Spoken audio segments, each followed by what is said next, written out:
What justice is. Justice for Pharaoh is not the same as justice for the children of Israel. Justice for the oppressed is not the same as justice for the oppressor.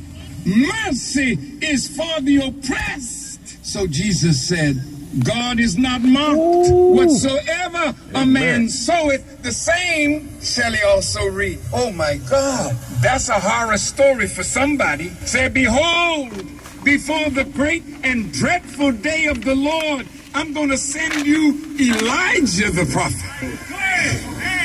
Yes. See?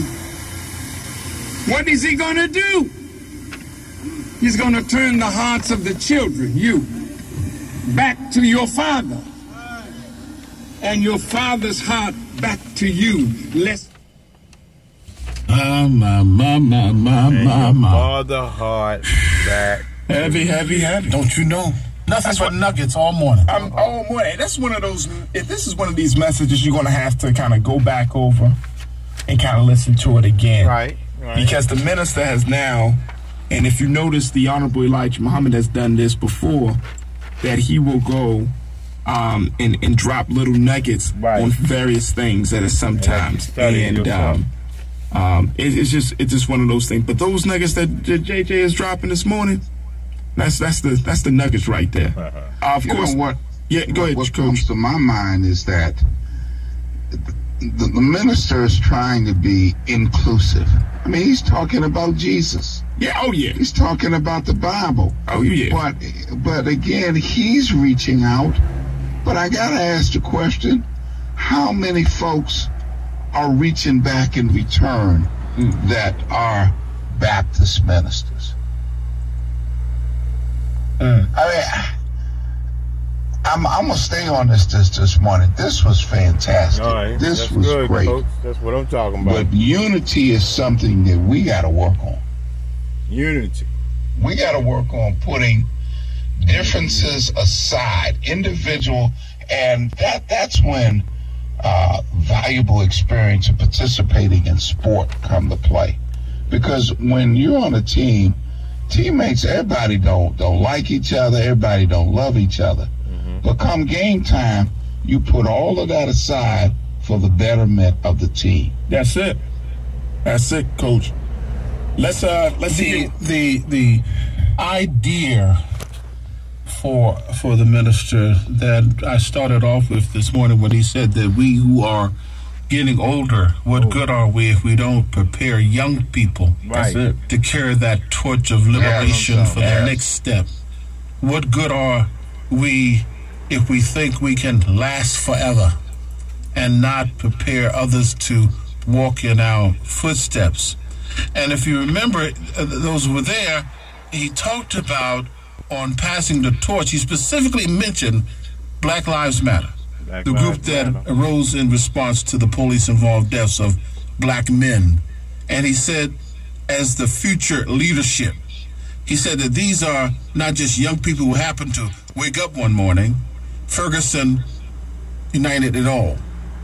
So to all the brothers and sisters from Ferguson who laid in the streets, all the brothers and sisters from Ferguson who challenged the tanks, we are honored that you have come to represent our struggle and our demands. Absolutely. So he's reaching out. He's trying to be inclusive. For sure. Leo, join us. What's up, Leo? Sir, 14 after the hour. Good morning, sir. Yes, good morning, Brother Larry Young. Yes, sir. And Brother Faraji and Coach and everybody. Praise God, from whom all blessings flow. So you saying the bank not open? I know earlier in every dimension. Fort Henry Tunnel, they had issue with their computers. Maybe they got issue with the computers. Oh, he said the bank closed. That in spite of all the Bank of America and the efforts to divide us and putting up fencing to have us work in I don't know what it tell us. sections of the mall or whatever, we had a semblance of unity and spirit that on such a beautiful day that God sent us, that we were not deterred. Let me say that when the minister talks about, the Honorable Minister Farrakhan talks about international coalition building. He didn't say it, but he made it clear that that's what that's about. Getting all these folk on board, these people who are victims of oppression, and the Native Americans were very impressive. Absolutely. And very much so. And the Dominicans and the Haitians and all of that, the Palestinians, wonderful. Did the Legislative Black Caucus, and this is an open-ended question, the Legislative Black Caucus officially endorsed the march? Maybe so, maybe they didn't. Did the Congressional Black Caucus officially endorse the march? Maybe so, maybe not. Somebody from those caucuses are going to call in and tell us the answer to that question. I saw Pastor Heber Brown while I was there. I had a chance to have a conversation with him and Sister Eartha Harris and others from this area. But again, I applaud your leadership. I like what the minister said about Thomas Jefferson and Honest Abe, Abraham Lincoln. He talked about the hypocrisy of the United States, telling folk everywhere in the world what they need to do about human rights, and we don't have human rights in this country. Thank God for his long leadership. 82 years, the lion is still roaring. And Jamal Harrison Bryant knocked it out of the park. Praise God for his leadership. Let's keep struggling to do, in spite of the naysayers, those who don't want us to do what we must do. We will overcome. God bless you. Brother Leo, thank you for checking in. It's 70 after 9. Let's go pick up on Daryl. Daryl? Let's go on, everybody. Good morning. Brian. Let me say this, and everybody knows this. A house divided cannot stand. Our oppressor knows that. The one thing the Million Man March in 1995 and the 20th anniversary proved is that black men, and I emphasize the word men, can come together without incident, unifying for the common cause. It was not about religion and egos. It was truly about acknowledging the presence of God and unifying the spirit that the Creator blessed each and every one of us with. When you are in pain and go to the doctor, you don't care what religion that doctor is. You just want that doctor to ease the pain. We black men and our families are in pain. God is the doctor. Let the Almighty ease our pain and stop interfering by using religion in an ungodly fashion. We as people do a lot of praying to God instead of meditating more and listening to God. How can you say you know God when you have never seen or hate your brother who you see every day? Thank you, brother. Thank you. It's 18 after. Let's go to Mac. Mac, good morning. Go ahead, Mac. Brothers, how y'all doing? Good morning. Yeah, I've been listening to you guys. Unfortunately, I wasn't able to make the march because I was out of town for work, mandatory. I was there in heart, head, and spirit, and I was definitely listening to it. But my comment is to say that, you know, a lot of people speak about unity, and a lot of people speak about a lot of things. And it's certain leadership that always step up when it's media around, you know, and not performing the actual duties of doing what they say they're going to do. It's one thing to say it, it's another thing to apply it. I grew up in the urban neighborhoods, and, you know, where we had opportunities, where we had recreation centers, we had a lot of different things, and people respected parents and they respected adults. Today's society with the young brothers out here, they don't respect anyone because they don't have great leadership.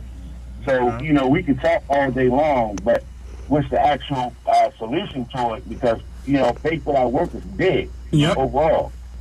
You know, a lot of people come together, and there's, like you said, there's a lot of pastors out here who are not doing what they want to do or doing what they're supposed to do until it's time to get in that limelight and on that media. And there's a lot of politicians. So the politicians corrupt. Everyone is corrupt. No, we don't stop doing what we do, but how do you solve a situation where there's a lot of talk and no action?